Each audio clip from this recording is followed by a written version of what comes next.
আসসালামু আলাইকুম। সবাইকে শুভেচ্ছা জানাচ্ছি। মাসুম মাহবুব দেখছেন ওপেন দ্য ইউটিউব চ্যানেল এবং মাসুম মাহবুব ফেসবুক পেজ। আন্তর্জাতিক বিশ্বের বেশ কিছু গুরুত্বপূর্ণ খবর আছে। বলা যায় যে ইরান আমেরিকার মধ্যে আবারও যুদ্ধ শুরু হয়ে গেছে। ঠিক এই ভাষাটাই বলা যেতে পারে। কারণ একে অপরের উপর টার্গেট করে অ্যাটাক করেছে। পাশাপাশি অনেকেই প্রশ্ন করেছেন আজকে বিশ্বকাপে মিশর এবং ইরানের মধ্যকার খেলায় এখানে কি কোনো আন্তর্জাতিক ষড়যন্ত্র আছে কিনা? খেলাটি আমারও দেখার সুযোগ হয়েছে। তবে পুরোটা দেখতে পারিনি। আমি শেষ অর্ধটা দেখেছি। আমার কাছেও কিছুটা সন্দেহ লেগেছে। কারণ যখন ৩ জন রেফারি বিষয়টাকে বৈধতা দিল, সাইড রেফারি যখন অফসাইড এর কোনো সংকেত দিল না। মূল রেফারিও যখন এটাকে গোল সম্বোধন মানে গোল কনফার্ম করলেন, আমরা দেখলাম মিশর এটাকে নিয়ে বেশ প্রতিবাদ জানিয়ে শেষ পর্যন্ত ভিআর পদ্ধতিতে এসে অফসাইডের ঘোষণা আনল। ইরান যে উদযাপনটা করছিল সেই উদযাপনটাকে একেবারে মাটি করে দিয়েছে। খুব আহত হয়েছি, ব্যথিত হয়েছি, কষ্ট পেয়েছি। শেষে যে পিকচারটিকে আর্টিফিশিয়াল ইন্টেলিজেন্স এর সহযোগিতায় অর্থাৎ খেলার দৃশ্যায়নটাকে যেই গ্রাফিক্স বা ভিজিআরডির মাধ্যমে যে পিকচারটিকে শনাক্ত করা হয়েছে, কয়েক সেমি আমরা যারা কাজ করি কারণ ১০০ তা ২০০ তা বলে না? ১ ইঞ্চি, ১.৫ ইঞ্চি এইটুকুকে মার্ক করে এটাকে অফসাইড ধরা হয়েছে। অথচ বিশ্বকাপের এই ম্যাচে এরকম ভুরি, ভুরি গোলকে গোল হিসেবে কনফার্ম করা হয়েছে। কেন যেন মনে হয় যে ইরানকে পরাজিত করার জন্য উপর থেকে কোনো বড় নির্দেশনা ছিল। যে গোলটা ৯০ মিনিটে একদম খেলার শেষ মিনিটে ৯২ মিনিট বলা যায়। ৯০ মিনিট শেষ হয়ে প্রায় ২ মিনিট অতিক্রম করে বা ২.৫ মিনিট অতিক্রম করে ৯০ মিনিটের শেষ ২.৫ মিনিট অতিরিক্ত মানে ৫ মিনিটের বা ৭ মিনিটের ২.৫ মিনিট শেষ। সেই সময়টিতে এসে ইরান একটা দুর্দান্ত গোল দেয়। ঠিক ডি বক্সের মধ্যে এলোমেলো একটা পাসিং চলে। সেখানে দেখা যাচ্ছে বারবারই যখন গোল পজিশনটা যখন গোলটা দেয়া হয় ইরানের পক্ষ থেকে, তখন ডি বক্সের মধ্যে ৩ জন মিশরের প্লেয়ার লাল জার্সি পরা তারা ঢুকে পড়ে।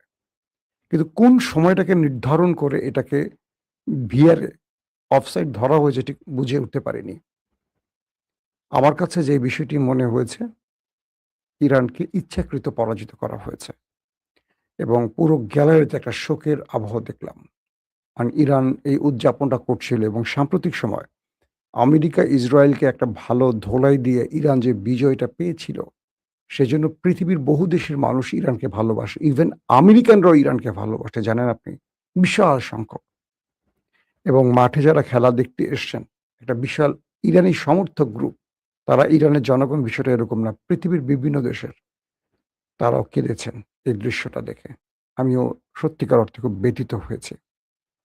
দর্শক, আসেন আজকের মূল খবরে চলে যাই। যেহেতু খেলা নিয়ে এই বিষয়টি নয়, এখানে অনেক নিয়ম-কানুন থাকে। সব নিয়ম হয়তো আমি জানি না। আমেরিকা এবং ইরানের মধ্যে আবারও সংঘর্ষ হয়েছে। সংঘর্ষের সূত্রপাতটা হরমুজ প্রণালীতে একটি জাহাজকে ঘিরে।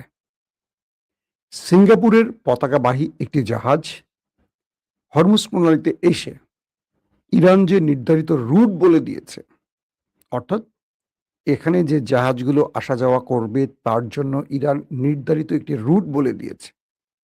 তার বাইরে হয়তো মাইন পোতা থাকতে পারে বা বাইরে কোনো কারণে কেউ অ্যাটাক করতে পারে, করে ইরানের নাম দিতে পারে। যেজন্য সকল জাহাজকে একটা নির্ধারিত রুটের ম্যাপ তৈরি করে দিয়েছে ইরান যে, "তোমরা এখান দিয়ে যাবে। এই সময়টিতে আমরা তোমাদের সর্বোচ্চ নিরাপত্তা দেব।" কারণ এই জায়গাটুকুর নিরাপত্তার জন্য আমরা আমাদের নৌবাহিনীকে মোতায়েন রেখেছি। কিন্তু রহস্যজনক কারণে সেই জাহাজটি ইরানের নির্দেশ ফলো করে না, অমান্য করে। ইরান বারবারই বলে যে মানে ইরান ওই জাহাজটিকে বারবার সংকেত দেয়, "তুমি নির্ধারিত পথে আসো।" জাহাজটি নির্ধারিত পথে না এসে উল্টো পথে আসে। আবারও ইরান সংকেত দেয়। আবারও সেই জাহাজটি সংকেত অমান্য করে। পরপর ৪ বার সেই জাহাজটিকে ইরান সংকেত দেওয়ার পর সেই জাহাজটিতে ড্রোন অ্যাটাক হয়। এখনো ইরান অ্যাডমিট করেনি যে তারা অ্যাটাকটি করেছে। বাট সেই জাহাজটিতে অ্যাটাক হয়। তবে ইরানের কয়েকটি গণমাধ্যম দাবি করেছে এটি ফলস ফ্ল্যাগ অপারেশন। অর্থাৎ আমেরিকা এই যুদ্ধে বা আমেরিকার কোনো ইন্ধনদাতারা সেই জাহাজটিতে ড্রোন অ্যাটাক করে একটা যুদ্ধ পরিস্থিতি তৈরিতে এই ফলস ফ্ল্যাগ অপারেশন করে থাকতে পারে। যখনই জাহাজটিতে অ্যাটাক হয়, সেই জাহাজটির পক্ষ থেকে আমেরিকাকে জানানো হয় যে আমাদের উপর অ্যাটাক হয়েছে। খুব আশ্চর্যজনক একটা বিষয়, জাহাজটি মার্কিন জাহাজ নয়, এটি সিঙ্গাপুরের জাহাজ। সিঙ্গাপুরের জাহাজে আক্রমণের সঙ্গে সঙ্গে সিরি জেলাতে, অর্থাৎ ইরানের বন্দরের কাছাকাছি যেই অঞ্চল, তার মধ্যে সিরি নামক একটি জায়গা আছে, সেখানে ড্রোন এবং মিসাইল দিয়ে আমেরিকা ইরানের মধ্যে রাডার সিস্টেম শুরু করে কয়েকটি জায়গায় অ্যাটাক চালায়। যখনই এই অ্যাটাকটা চালানো হয়, পাল্টা আমেরিকা মার্কিন ঘাঁটি লক্ষ্য করে ৩টি দেশে আবার ড্রোন এবং মিসাইল দিয়ে হামলা চালায়।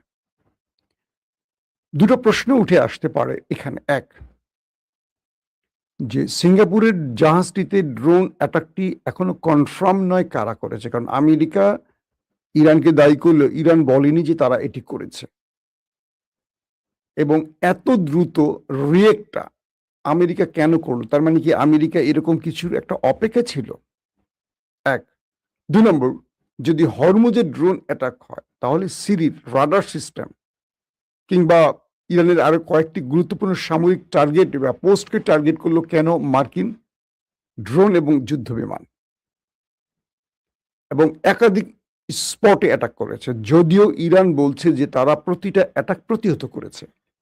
ইরান বলছে মার্কিন এই অ্যাটাকগুলো তারা প্রতিহত করেছে, তাদের বড় কোনো ক্ষতি হয়নি। পাশাপাশি ইরান সঙ্গে সঙ্গে মার্কিন মধ্যপ্রাচ্যে থাকা মার্কিন যে ঘাঁটি রয়েছে, সেই ঘাঁটিগুলোতে বড়সড় মিসাইলের ঝড় বইয়ে দেয়।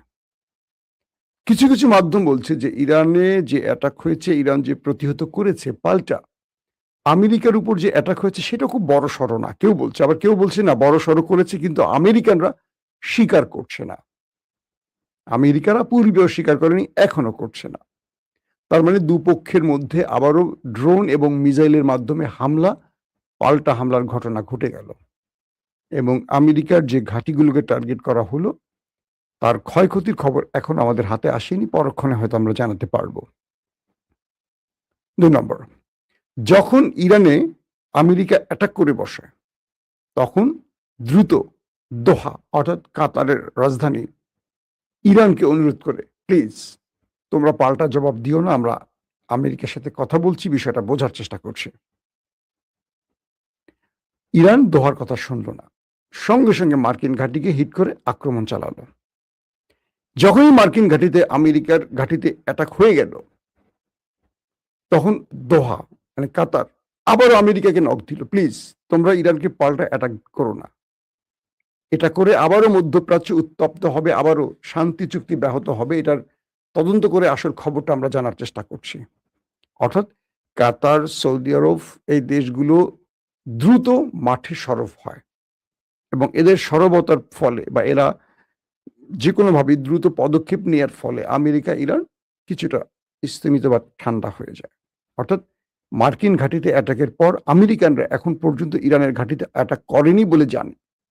পরক্ষণে কি করবে সেটা হয়তো জানা যাবে। সেনকম, মার্কিন যুক্তরাষ্ট্রের যেটা সেন্ট্রাল কমান্ড, সেনকম বলছে তারা আত্মরক্ষামূলক অ্যাটাক চালিয়েছে, কারণ ইরান হরমুজে আন্তর্জাতিক জাহাজে অ্যাটাক করেছে।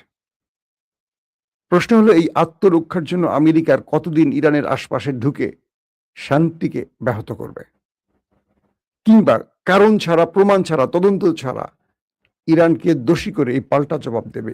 আবার ইরান বা কতদিন মার্কিন ঘাঁটিগুলোকে এভাবে টার্গেট করতে থাকবে, নাকি এভাবেই আবার একটা যুদ্ধের প্রস্তুতি বা মহড়া শুরু হয়ে যাবে? মূল বিষয়টা হলো, মধ্যপ্রাচ্যে ইসরায়েল ব্যর্থ হয়ে গেছে। মধ্যপ্রাচ্যে ইসরায়েলের স্বপ্ন ধ্বংস হয়ে গেছে, কারণ এই অঞ্চলে এতদিন ধরে, কয়েক যুগ ধরে ইসরায়েল যে স্বপ্ন তৈরি করেছিল, সেই স্বপ্নটা মোটামুটি ইরান ধ্বংস করে দিয়েছে। পাশাপাশি আরবের মধ্য থেকে আস্তে আস্তে আওয়াজ উঠছে, কারণ ইরান সাম্প্রতিক সময় একটা জোরালো বক্তব্য দিয়েছে, দেখেছেন আপনারা। সেখানে তারা বলছে যে তারা একটি মুসলিম সামরিক জোট তৈরি করতে চায় এবং এটির জন্য দ্রুত সৌদি আরব বা ইরানের কোনো একটি জায়গায় একটি বিশাল কনফারেন্সের আয়োজন করা হবে। সেখানে প্রত্যেকটি মুসলিম দেশ থাকবে, সেই মুসলিম দেশগুলো সম্মিলিতভাবে একটি সামরিক জোট গঠন করবে এটা মুসলমানদের অস্তিত্বের রক্ষা। ইরান খুব মানে দ্রুত এই কাজটি করার চেষ্টা করছে। আসছে বিপদকে টের পেয়ে ইরান এখন এই কাজটিতে মনোযোগ দিয়েছে এবং প্রত্যেকটি মুসলিম দেশকে নিয়ে ইরান এই সামরিক জোট করতে চায়। ইরান বলছে না যে আমি মোরল থাকবো না, আমরা সবাই মিলে একটি সামরিক জোট করব। সেখানে সব মুসলিম দেশ থাকবে এবং এখানে গালফ কান্ট্রি, আরব কান্ট্রির মূল টার্গেট ইরানের কাছে, কারণ এতদিন আরবের জন্য দুটো রাষ্ট্র বিপদ ছিল, একটা ইরান, একটা হলো ইসরায়েল। তো ইরানের সাথে এখন আরবের সম্পর্ক তৈরি হচ্ছে, সেটা তুরস্ক এবং পাকিস্তানের মধ্যস্থতার মাধ্যমে। তো আরব দেশগুলো বলছে যে আমরা ইরানের সাথে একটা সমঝোতা চুক্তি করব যাতে ইরান আমাদের উপর আক্রমণ না করে। আবার এখানে মূল খেলাটা খেলছে ইরান। ইরান এখানে আরবদেরকে বলে দিয়েছে তোমাদের দেশের ভেতর থেকে মার্কিন সবগুলো ঘাঁটিকে সরিয়ে নাও, অর্থাৎ আমেরিকার কোনো ঘাঁটি তোমাদের দেশে রেখো না। প্রথম শর্ত দিয়েছে ইরান আরবদের, আরব রাষ্ট্রগুলোকে। দ্বিতীয় শর্ত দিয়েছে ইরান যে তোমরা যদি মার্কিন ঘাঁটি রাখতেও চাও তাহলে আমাদের চুক্তিবদ্ধ হতে হবে যে মার্কিন ঘাঁটি ইরানের বিরুদ্ধে ব্যবহার হবে না, মানে আমেরিকার কোনো ঘাঁটি ইরানে আক্রমণ করতে তোমরা দিবে না, অনুমতি দেবে না, একদম চুক্তি করতে হবে। আরবরা এই চুক্তিতে রাজি হতে পারে বলা হচ্ছে। ইরান এখানে আসলে যে খেলাটা খেলছে যে যদি ইরানের সাথে মার্কিন ঘাট মানে আরবের এই চুক্তিটি হয়ে যায় যে কোনো আরব রাষ্ট্রের ভেতর থেকে ইরানকে টার্গেট করে আমেরিকা আক্রমণ করতে পারবে না, তাহলে আমেরিকা এই আরবে বসে থাকবে না। কারণ আমেরিকা মূলত ইরানের জন্য এখানে আসছে ইসরায়েলকে রক্ষা করবে আর আরবের পেট্রোডলার লুট করবে।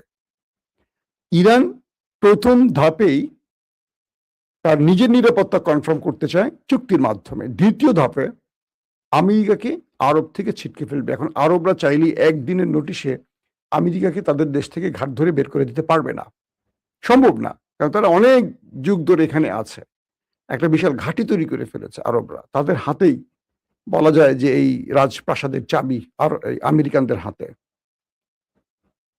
তো এখন কি করবে?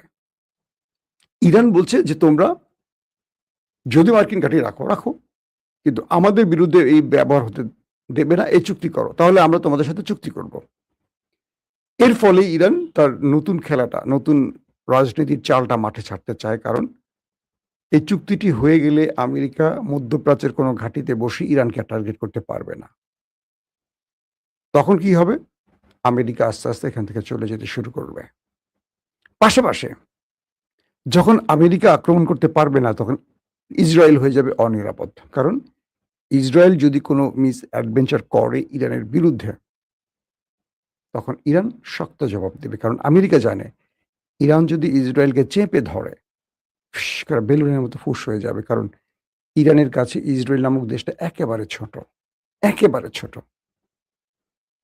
আর ইসরায়েলের যত প্রযুক্তি যা কিছু আমেরিকা থেকেই আসে, কিন্তু এই পর্যন্ত যুদ্ধে এত প্রযুক্তি থাকার পরও আমরা দেখলাম যে ইসরায়েল খুব ভালোভাবে মার খেয়েছে ইরানের হাতে। এখন ইরান এই খেলাটা শুরু করছে, যে কোনোভাবে মধ্যপ্রাচ্য থেকে আমেরিকার ঘাঁটিগুলোকে সরাবে এবং এই চালটির মাধ্যমেই ইরান মধ্যপ্রাচ্যে তার বিজয় আনবে। আর যদি মধ্যপ্রাচ্য থেকে মার্কিন ঘাঁটিগুলো চলে যায়, ধরে রাখেন আরবের যে সামরিক জোটটি হতে পারে বলে শুনছি ন্যাটোর আদলে, সেটি খুব দ্রুত এগিয়ে চলবে। যদিও আমেরিকা ইসরায়েল এটা হতে দেবে না, তারপরও আরবরা ইরান, তুরস্ক, পাকিস্তান সহ দক্ষিণ এশিয়ার মুসলিম রাষ্ট্রগুলো যদি এক হতে পারে তাহলে নিঃসন্দেহে ইরান যেটি চাচ্ছে মুসলিম সামরিক জোট, এটি সম্ভব হবে। দর্শক, আজকের মতো বিদায় নিচ্ছি। ইনশাআল্লাহ আজ রাত 10টা থেকে 11টার সময় আরেকবার আসার চেষ্টা করবো লাইভে। সেই পর্যন্ত সবার কাছ থেকে বিদায় নিচ্ছি। আল্লাহ হাফিজ।